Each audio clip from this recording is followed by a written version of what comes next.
So ayan guys, panoorin nyo kung paano natin ginawa yung anay finish.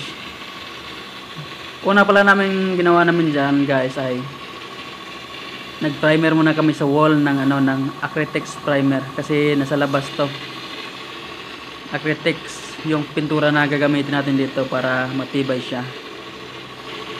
So pagkatapos nga natin mag-primer, ayun, binugahan na natin siya ng ng Acrytex cast na may halong patching compound. And then pagkatapos ay dinaanan natin ng roller na tubo para matigas siya, para dumapa yung binuga natin, para mag-flat siya ng konti. So ayan, ito na nga yung resulta ng ginawa natin na anay finish. So after nyan, kukulayan pa natin yan pang top coat. Ang gusto ni owner dito is yung kulay gray. So ayan po, ganyan po yung itsura nya pagkatapos bugahan, tapos pagulungan ng roller na may tubo. Ayan, ang ganda nya, di ba? So dito naman, ayan, sa pangalawang naman tayo, sa pangalawang span. Ayan, nagbubuga na si Boss Awing ng Acrytex cast na may halong patching compound.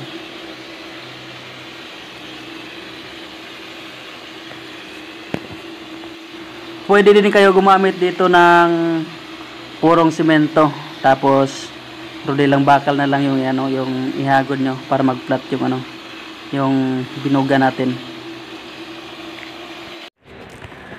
So ayan guys, ito na yung final na kulay natin, kulay gray, dark gray siya. Ayan,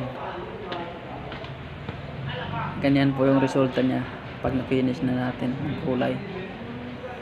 So Acrytex po yung ginamit natin dyan guys, kasi nasa labas siya. Kahit maulanan o maarawan yan, hindi basta-basta nababakbak.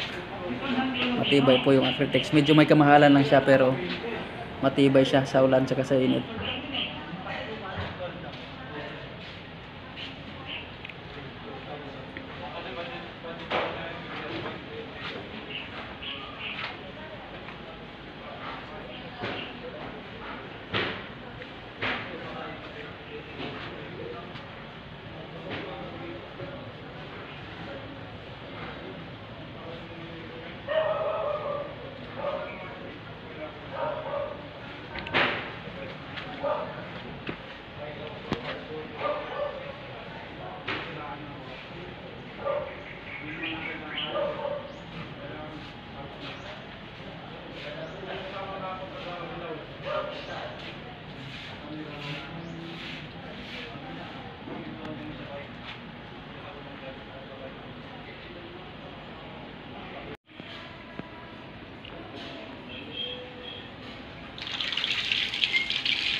Kasi Bojo to. Uwi yan. Uwi ka ba nag-check?